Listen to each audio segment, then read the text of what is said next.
Muchas gracias, muy buenas tardes. Señor Ministro Guillermo Ortiz Mayagoitia, Presidente de la Suprema Corte de Justicia de la Nación. Señor Senador Gustavo Madero Muñoz, el coordinador del Grupo Parlamentario del Partido de Acción Nacional en el Senado. Señor Diputado Óscar Martín Arce Paniagua, Vicepresidente de la Mesa Directiva de la Cámara de Diputados. Gobernador Juan Manuel Oliva Ramírez, del Estado de Guanajuato. Distinguidos invitados, muy apreciados embajadores y cónsules de México, muy estimadas y estimados embajadores eméritos y eminentes, excancilleres, invitados especiales, muy estimados miembros del Servicio Exterior Mexicano, don Enrique Iglesias, el director del Banco Interamericano y secretario ejecutivo de la Cumbre Iberoamericana. Queridos amigos, muy buenas tardes. Bueno, yo quiero iniciar mi intervención haciéndole un sincero reconocimiento póstumo al querido embajador Carlos Rico, quien fue un excepcional diplomático y académico que dedicó su vida al servicio de México. Yo tuve la oportunidad de conocerle durante mi estadía en Boston, cuando él era cónsul de México ahí. Convivimos con nuestras familias, fuimos amigos y posteriormente tuve la oportunidad de invitarlo a ser subsecretario para América del Norte en la Cancillería, como ustedes saben. Sus servicios a la nación como subsecretario fueron claves para llevar a un muy buen nivel la relación con los Estados Unidos, fundamentalmente. Carlos fue clave en el éxito de la iniciativa Mérida y me consta que luchó hasta su último aliento por la vida. Poco antes de ir hacia Estados Unidos, en que tuvimos oportunidad de platicar en mi oficina, platicamos largamente de lo que creíamos. Y si algo le agradezco a Carlos, además de aquella última reunión que tuvimos, no es solo el sincero y prolongado abrazo que nos dimos, sino también que en su lucha por la vida me enseñó a mí a apreciar aún más la que tenemos. Sé que con su brillante desempeño contribuyó enormemente al prestigio de la diplomacia mexicana y del servicio público. Descanse en paz, Carlos Rico.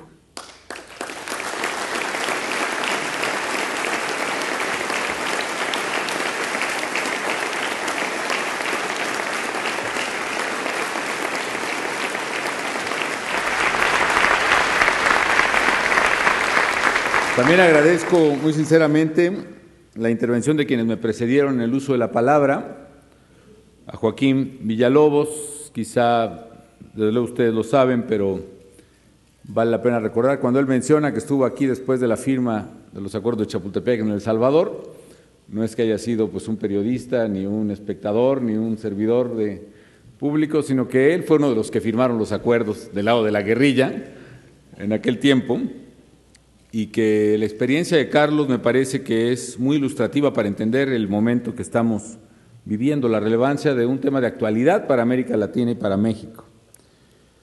Simplemente cito de un reciente artículo que acaba de publicar Joaquín Villalobos, lo que alguien muy crítico, por cierto, y profundo analista de la realidad mexicana, Ciro Gómez Leiva, escribe recientemente. Dice que el reciente ensayo de Joaquín Villalobos, titulado 12 mitos de la guerra contra el narco, echa por tierra, con una sencillez deslumbrante, los mitos que propagan quienes descalifican la estrategia del gobierno mexicano en los últimos 3 años.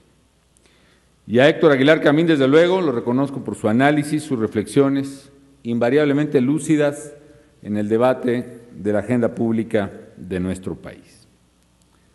Yo quiero recordarles, amigas y amigos embajadores, cónsules, ministros, ¿de qué hablábamos hace un año en una reunión como esta? Hablábamos del Estado fallido, hablábamos de la profecía según la cual México tenía instituciones tan frágiles que no podía sobrevivir como Estado en el año que pasó por la crisis económica. Y vaya, tuvimos crisis económica, no fue la que pronosticaban en diciembre de 2008, fue el triple de la que pronosticaban. Tuvimos el brote de la influenza H1N1, ahora a toro pasado, como se dice técnicamente. Puedo decirles que en el programa, en los planes de emergencia previstos por la Secretaría de Salud para la aparición de un nuevo virus vinculado a la influenza, probablemente parecidos a la fiebre aviar, por ejemplo, o al SARS, el escenario catastrófico llegaba a prever hasta 20 millones de muertos en nuestro país si la tasa de letalidad era semejante a la que había acompañado uno de esos virus. Y tuvimos la peor sequía que México ha tenido, la segunda peor en 60 años. Y además, un punto climático, diría yo, de la guerra que han tenido fundamentalmente cárteles mexicanos en la disputa por el territorio. Todo eso ocurrió y hoy nuestras instituciones mexicanas, de las cuales ustedes son una parte crucial, no solo resistieron, sino que hoy México es un país, como lo dijimos hace un año, firme, fuerte, capaz de tomar sus propias decisiones en democracia, como bien ha subrayado Aguilar Camín, y además, no solo de enfrentar la contingencia y la emergencia, sino también de resolver problemas viejos, como los que fueron enfrentados y resueltos el año pasado, entre otros, por ejemplo, el añejo problema heredado de administraciones a otras de Luz y Fuerza del Centro. Hoy podemos reunirnos con la satisfacción del deber cumplido y también con la urgencia y la tingencia de las tareas por hacer en el futuro. 2010, como se ha dicho, es el año del bicentenario de la independencia y del centenario de la Revolución Mexicana. Y yo agrego, amigas y amigos, que también será el año de la recuperación económica, un año en el que los mexicanos seguiremos esforzándonos por sacar adelante al país. Y en esta tarea, cada quien tiene que hacer su parte, una parte que nos corresponde a todos los mexicanos, en mayor medida a quienes mayor responsabilidad pública tenemos, pero que a ustedes como integrantes del Servicio Exterior también corresponde en una parte fundamental. Yo les pido que se enfoquen en algunas tareas fundamentales que a continuación mencionaré. Primero, es fundamental difundir lo que es México y lo que verdaderamente está ocurriendo en México. Entre otras materias, la que se ha abordado el día de hoy, en materia de seguridad pública y derechos humanos. Este es sin duda uno de los temas que más atención ha recibido por parte de la prensa internacional. La disputa violenta que libran los cárteles, que al ver menguados sus negocios, se genera una disputa feroz por el territorio que quieren controlar. La reacción violenta del crimen organizado ante la acción firme, decidida del gobierno para limitar su capacidad de corrupción y de daño. Sé que lo que ocurre, amigas y amigos, ha captado la atención de los medios de comunicación, generando percepciones distorsionadas o equivocadas sobre la magnitud de un problema que sí tenemos, pero que es fundamental precisamente comprender en su exacta dimensión. Pienso que es una tarea medular de todos y de ustedes en especial, equilibrar las percepciones y equilibrarlas con información objetiva y veraz. Que es un poco insistentemente lo que he mencionado, lo que en mi opinión ha pasado. Al inicio de la administración, México enfrentaba un grave problema de inseguridad, y hay que decirlo, un problema al que no se le dio la debida atención a consecuencia de muchos años de indolencia y de corrupción. Déjenme equipararlo a un cáncer, porque es equiparable. El cáncer de la criminalidad se fue enquistando en la vida nacional y se fue enquistando bajo la idea de que ignorarlo, no enfrentarlo, lo solucionaba, lo dejaba sin expandir. El no enfrentarlo permitió que fuera precisamente generando, siguiendo esta metáfora, metástasis en todo el territorio nacional. ¿Por qué? Porque poco a poco fue rebasando a las autoridades locales, que por intimidación o por cooptación le dieron paso franco y puerta abierta en muchos lugares del país a la acción de los grupos delictivos. ¿Y por qué digo que este cáncer también se fue extendiendo al grado de hacer metástasis? Porque ya no se ubicó únicamente en el lugar, en el tumor de donde apareció originalmente, digamos en las fronteras, porque este era un problema literalmente de narcotráfico, tráfico de drogas hacia Estados Unidos, de fuentes de provisión de México y Sudamérica, sino que se extendió a buena parte del territorio nacional, porque ahora la actividad no es únicamente tráfico de drogas, sino, si me permiten decirlo así, el corazón del negocio de la criminalidad pasó del tráfico hacia el exterior a también la distribución en el interior. Y eso marcó el cambio medular en la última década. ¿Por qué? Porque de concentrarse la actividad de los criminales en el control de rutas y algunas puertas de salida seguras, la actividad de los criminales se enfocó ahora a controlar no solo rutas, sino mercados y territorios. Mercados de consumo y territorios donde había que disputarle al Estado mexicano la autoridad del Estado mexicano.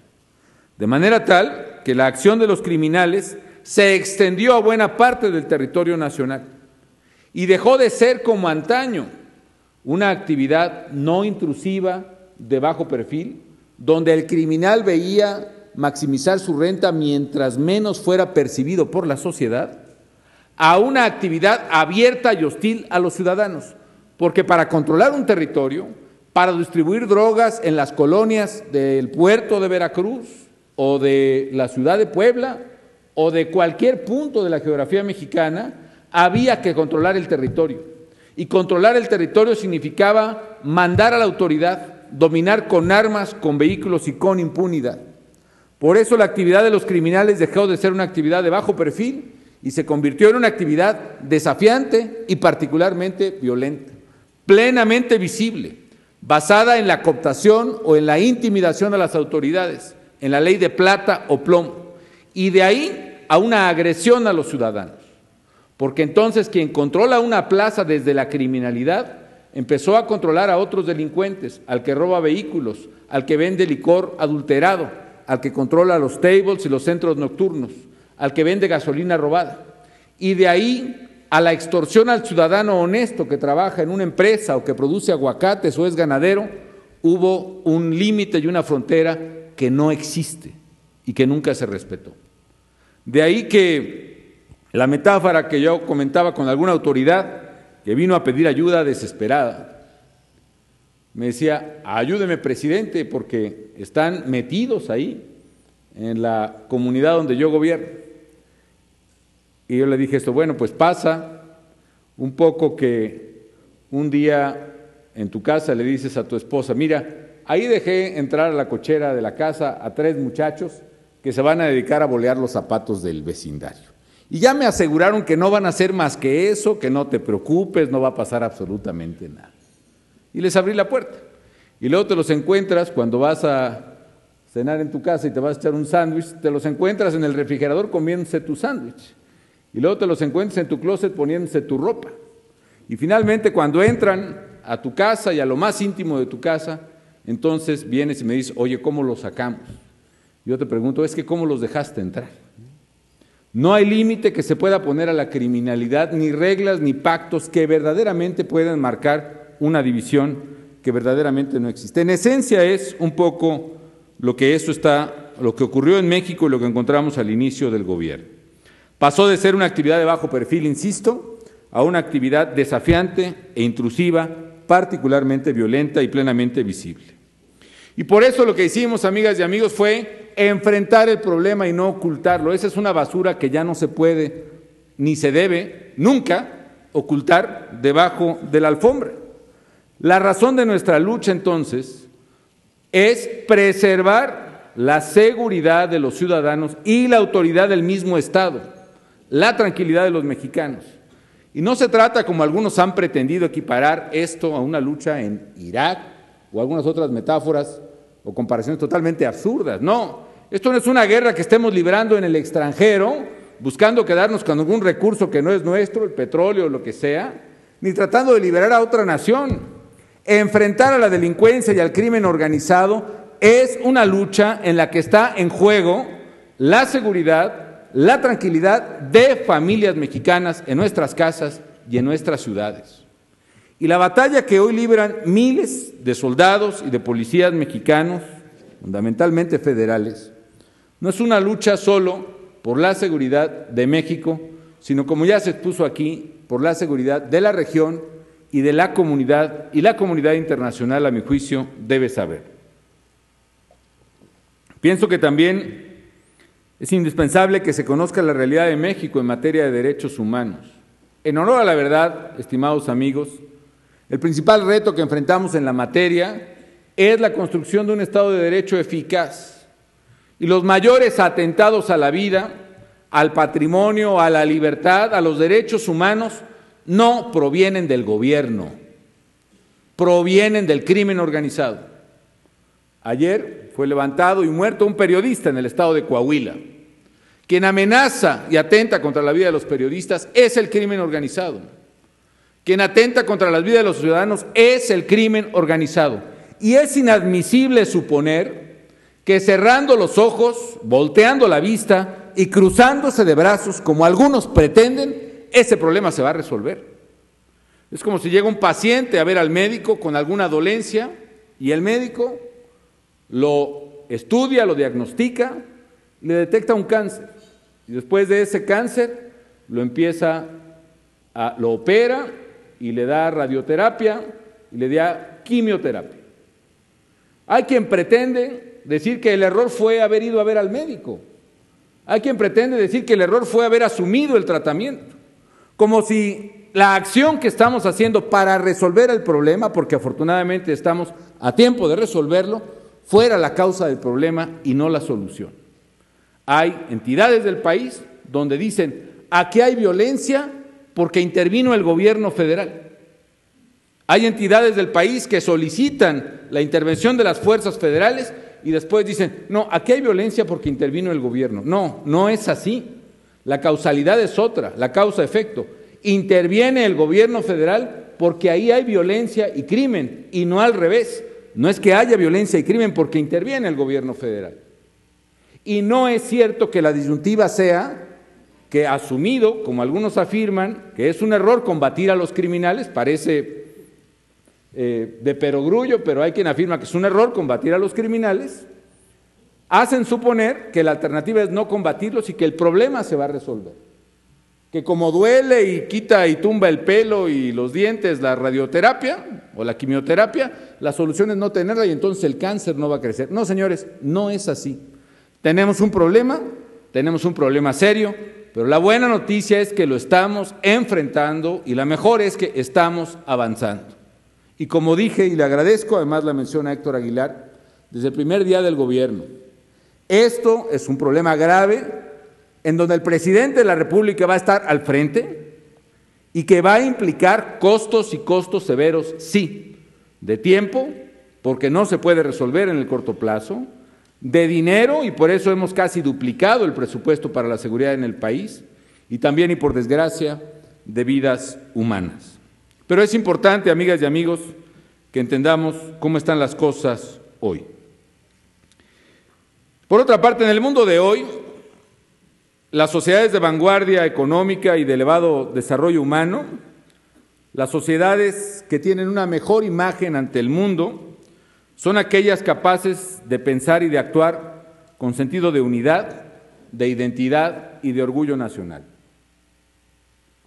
A mí parece que una de las veredas que debemos recorrer los mexicanos es saber distinguir que puede y debe tenerse una expresión democrática de diferencia y de debate en la pluralidad, pero al mismo tiempo distinguir dónde están aquellos temas y asuntos de interés nacional que reclaman la convergencia de voluntades y apoyo de todos. Y esa diferencia no la hemos conocido, por desgracia, aún con nitidez. Es más, por desgracia, a menudo los mexicanos juzgamos a nuestro país con la mayor severidad que podemos incluso por encima de la severidad respecto de otros temas.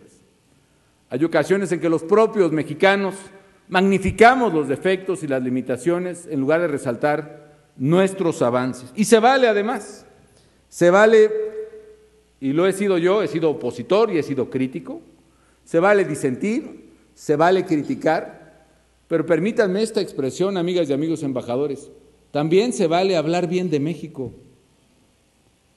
Y no solo se vale, se debe, estando fuera del país sobre todo, hablar bien de México. Y si se es servidor público, más, y si se es del servicio exterior, muchísimo más. Yo sé que hay quien vive y se regocija de hablar mal del país, pero a mí me parece que tenemos que hacer un esfuerzo los mexicanos por saber distinguir dónde está el debate político, dónde está la discrepancia y dónde hay un interés superior que la República demanda y merece. Hace rato que mencionaban los comparativos verdaderamente abrumadores de la tasa de mortalidad o la tasa de homicidios por cada 100,000, pues sí es muy sorprendente, ¿no? Caray, a juzgar por la fama pública, como dicen los abogados de los países, pues México es, al parecer, pues el peor lugar en términos de violencia, pero no, lo que nos han demostrado aquí, con las cifras de tasa de homicidios por cada 100,000 habitantes, es que México puede estar en 10 o en 12, lo que ustedes puedan ajustar según la metodología, pero Colombia está en 36, el triple, y Brasil está al doble. Sin embargo, la percepción internacional no es así. La percepción internacional es que México es un caos, y sin embargo Brasil es una especie del paraíso. Es más, se lleva los Juegos Olímpicos y el Mundial, ¿no? Eso sí, amigas y amigos, yo ni como político ni como presidente de la República, a lo mejor me falta mucho por vivir, pero jamás he escuchado a un brasileño hablar mal de Brasil. Y sí he escuchado a muchos mexicanos hablar mal de México en el mundo. Y bueno, se podrá pensar que somos una sociedad más libre o lo que sea, pero el hecho es que el que se lleva los Juegos Olímpicos son ellos, ¿no? Yo creo que es importante volver a entender que hay un interés nacional que prevalece por encima de cualquier interés parcial. Hoy más que nunca, amigas y amigos, México necesita que todos los actores públicos en especial actuemos con unidad de propósito y unidad de acción, por encima de diferencias ideológicas y de desencuentros. Cada uno de nosotros tenemos la obligación de reflexionar y de contribuir a la fortaleza política, social y económica del país. En este año del Bicentenario pienso que los mexicanos tenemos que aprender algunas lecciones de la historia patria. Una medular. La desunión nos ha destruido en el pasado, merma los avances del país. Saber ser demócrata es saber entender que se puede vivir y expresar la diferencia con respeto, pero tener una unidad medular que es en torno al interés y al bien superior de la nación. Sé que podremos ser capaces de poner a México en el camino de la vanguardia económica, del desarrollo humano sustentable y construirle una prestigiada imagen internacional, porque tenemos con qué construir la imagen que México merece. En resumen, se vale disentir, como he dicho, se vale criticar, pero también se vale hablar bien de México. Y hay que hablar bien de México. Esto es válido para cualquier mexicano, lo es más para quienes desempeñamos el servicio público y aún más, en particular, para quien desempeña el servicio exterior. Hablar bien de México es algo que yo les agradezco porque sé que lo hace y se los pido y se los instruyo. En segundo lugar, tenemos que impulsar con bríos la promoción económica del país. La verdad es que ha sido un año duro. 2009 ha sido un año difícil en muchos órdenes, entre otros en lo económico, pero es importante resaltar, amigas y amigos, que a pesar de las expectativas negativas y la realidad de la crisis económica que enfrentamos en 2009, hemos logrado atenuar los efectos negativos de la mayor crisis mundial. Yo no digo que ha habido en la historia, pero sí de la que se tenga registro, o por lo menos que las generaciones que estamos aquí, que somos varias, hayamos visto. Ninguna crisis, por lo menos en las cifras del PIB mundial, fue tan negativa como la del 2009. Y vaya que hubo enorme temor acerca de lo que iba a pasar en México y también unas profecías que afortunadamente no se cumplieron. Yo todavía recuerdo analistas muy prestigiados, empresarios muy conocedores, diciendo, por ejemplo, que íbamos a ver un aumento del desempleo a niveles nunca antes vistos en México desde los años 30. ¿Y qué fue lo que pasó con el empleo en México? Sí, tuvimos la peor crisis económica. En términos de caída del PIB, fue más grande que la del 95, casi 7%. Habrá que ver las cifras de cierre. Sin embargo, amigas y amigos, en el caso del empleo hay muchas cosas que decir. En el 95 se perdió el 10% de los empleos registrados en el Seguro Social. Es decir, 1 de cada 10. En el 2009, con una crisis económica mayor, la variación de empleo formal en el Seguro Social fue de alrededor del 1%, 1 de cada 100. Es más, y si descontamos el mes de diciembre, que siempre hay un corte estacional por la gente que deja de trabajar en las vacaciones de fin de año, hubiéramos tenido 25,000 nuevos empleos adicionales en términos netos en el 2009. ¿Y por qué razón, amigas y amigos? Porque sí, éramos incapaces de evitar que la crisis internacional ocurriera, pero sí éramos capaces de mitigar sus efectos económicos en México, y eso sí lo logramos, en parte, si ustedes quieren, insuficientemente, si lo desean, pero lo logramos. ¿Por qué razón? Porque en el primer semestre del año hicimos 500,000 de empleos temporales, limpiando carreteras, zonas arqueológicas, abriendo brechas contra fuego, haciendo brigadas contra incendio. ¿Por qué razón? Porque en un año le dimos crédito a más de 100,000 pequeñas y medianas empresas que tenían en promedio 4 trabajadores en cada empresa. ¿Por qué razón? Porque hicimos un programa de preservación del empleo en el que el trabajador y el sindicato, si aceptaban ganar una tercera parte menos, el gobierno pagaba la tercera parte y el patrón la tercera parte, con lo cual impedimos que fueran a la calle otro 500,000 de empleos del sector exportador del país. Y eso permitió mitigar, desde luego, el efecto en el empleo que muchos pronosticaban sería devastador. Podrán decir lo que se quiera de la metodología que se usa en México para medir el empleo y el desempleo, pero el hecho es que con la metodología que ha usado siempre el país y que responde a los estándares internacionales, la tasa de desempleo, mientras en España fue arriba del 20% y en Estados Unidos llegó al 11%, en México la tasa de desempleo cerró abajo del 6%. Y en materia de poder adquisitivo, yo todavía vi hace poco 8 columnas de algún diario de muy buena fe que decía se perdió más del 50% del poder adquisitivo. ¿Y qué entendemos por poder adquisitivo? La definición obvia es la tasa de inflación que vulnera el poder adquisitivo de la moneda. ¿Cuál fue la inflación de México en 2009? 3.57%, la segunda más baja de la historia nacional. Esa es la disminución del poder adquisitivo. No, es que nos referimos al salario mínimo. Bueno, el salario mínimo el año pasado aumentó 4,5% y la inflación fue de 3.57%. De manera tal, señores, que sí, tuvimos una crisis, la más severa, pero les puedo asegurar, por una parte, que hicimos lo que ética y de política pública podíamos hacer, que era atenuar sus efectos, y los atenuamos. Y hoy, un año después, podemos decir que a pesar de la peor crisis económica, que tuvimos la peor crisis económica que viene de fuera, que fue internacional, pudimos enfrentarla y salir adelante los mexicanos.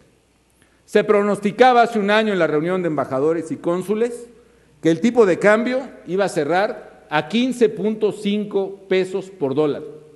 El tipo de cambio cerró a 12.72 pesos por dólar.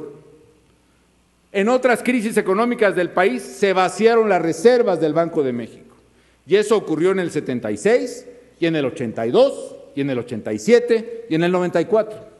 En esta crisis económica, con las peores variaciones de tipo de cambio en el mundo, sí, echamos reservas por delante, evitamos la especulación, acabamos con quienes estaban jugando contra el país a través del torneo de los derivados. Y sin embargo, las reservas internacionales en el país cerraron arriba de 90,000 millones de dólares, la cifra más alta en la historia del país. Hoy tenemos reservas internacionales equivalentes a casi 3 veces el total de la deuda externa del país, algo nunca visto por México. Además, en este año de crisis, con la combinación de factores de tipo de cambio, de costos energéticos, de muchas cosas, resulta que algunas empresas consultoras como Boston Consulting, otra como Kearney y otras más, han medido la competitividad del sector manufacturero de las economías emergentes. Y estas empresas han reconocido las ventajas que ofrece nuestro país a la inversión productiva. AlixPartners, por ejemplo, nos califica como el mejor destino para la inversión de manufacturas por encima de China, de India y de Brasil.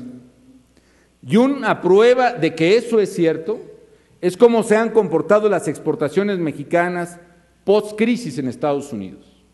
Es decir, en 8 meses las exportaciones mexicanas crecieron 10% en la porción de mercado de importaciones en los productos de Estados Unidos. En fin, amigas y amigos, las cosas han estado difíciles desde luego, pero créanme que hay cosas buenas que decir del país.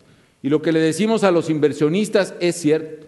México es un buen lugar para invertir y a ustedes corresponde traer toda la inversión extranjera que necesitamos para generar empleo en México.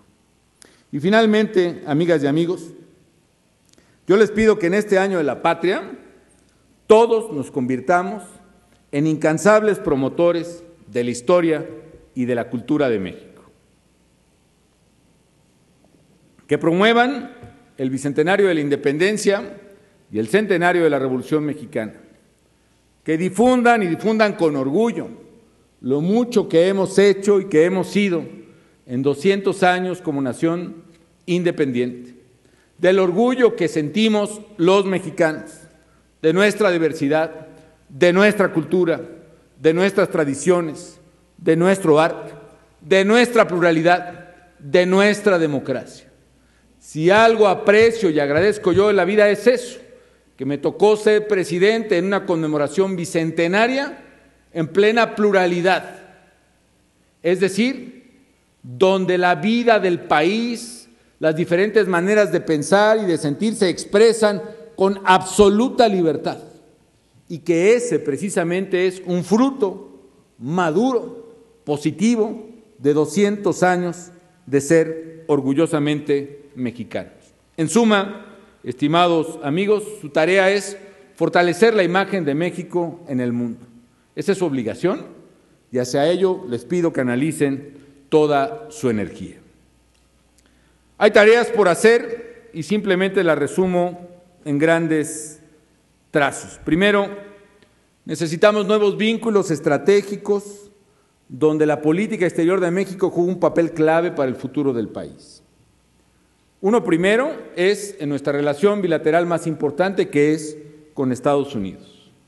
Necesitamos fortalecer el diálogo para varias cosas. Primero, para enfrentar y resolver problemas que nos son comunes. Uno, el de la seguridad y el crimen organizado. Necesitamos nuevos esquemas de cooperación bilateral en materia de seguridad y combate a la delincuencia, y en ello, repito, Carlos Rico, en paz descanse, fue un actor medular.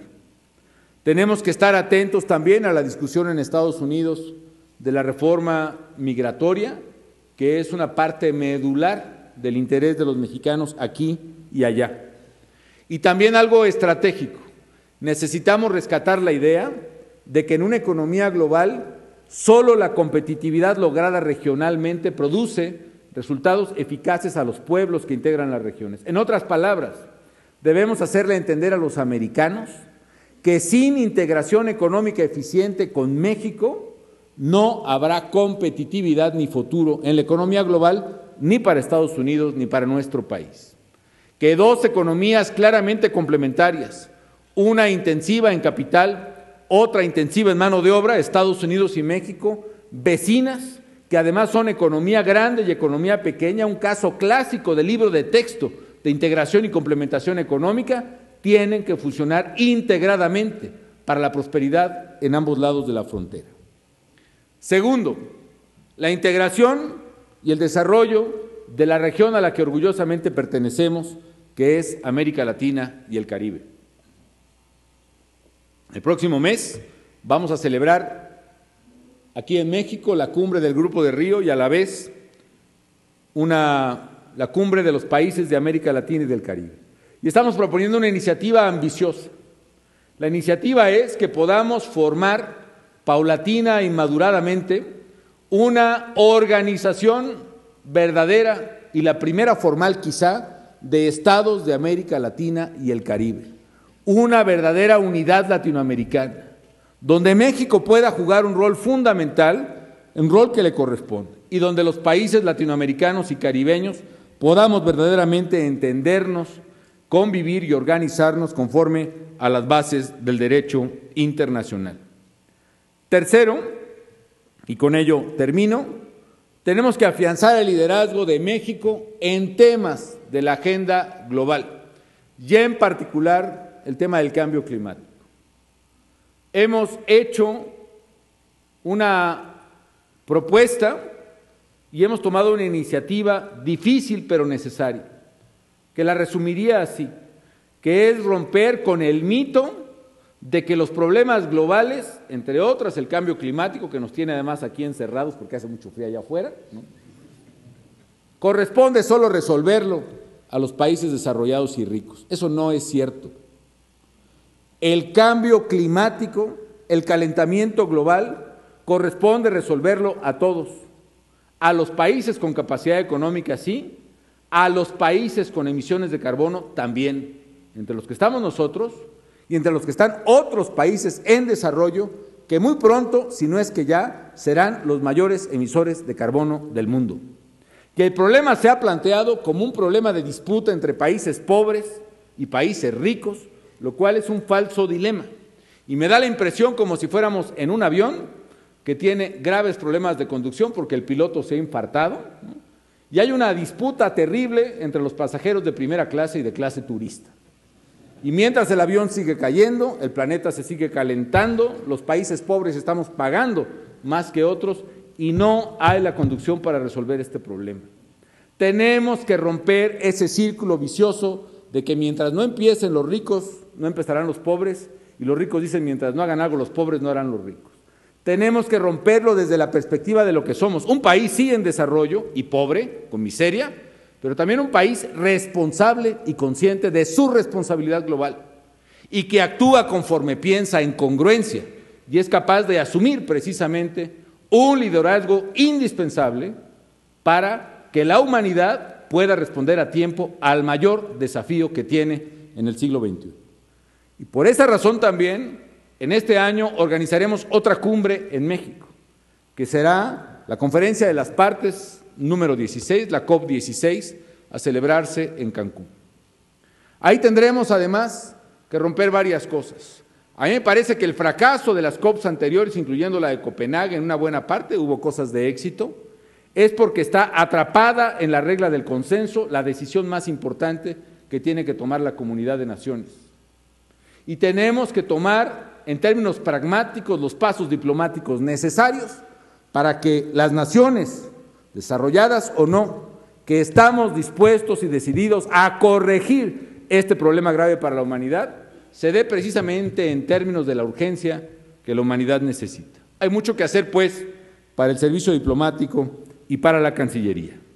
Simplemente, no quiero extenderme en ello ahora, simplemente quiero expresarles, amigas y amigos, mi reconocimiento por el trabajo profesional que realizan fuera de México y en México en favor del país y en favor de los mexicanos. Su labor es clave para construir una nación que sea cada vez más apreciada, más valorada y más respetada en el concierto internacional. Yo los exhorto a redoblar esfuerzos para promover y defender la imagen de México, del gobierno al cual ustedes y yo pertenecemos y a nuestras instituciones. A poner, como he dicho, más México en el mundo y más mundo en México, a poner en alto el nombre del país. Sé que México cuenta con ustedes y sé que sabrán cumplir con su responsabilidad. Yo les deseo a todos y de corazón y a sus familias un muy feliz año, que lo será, porque 2010, a final de cuentas, es el año de la patria. Y el servicio diplomático, el servicio exterior, no se entiende ni puede realizarse si no cruza por las venas y por los corazones de quienes lo prestan un fino sentimiento patriótico que está mucho más allá de cualquier obligación reglamentaria. Enhorabuena y muchas felicidades.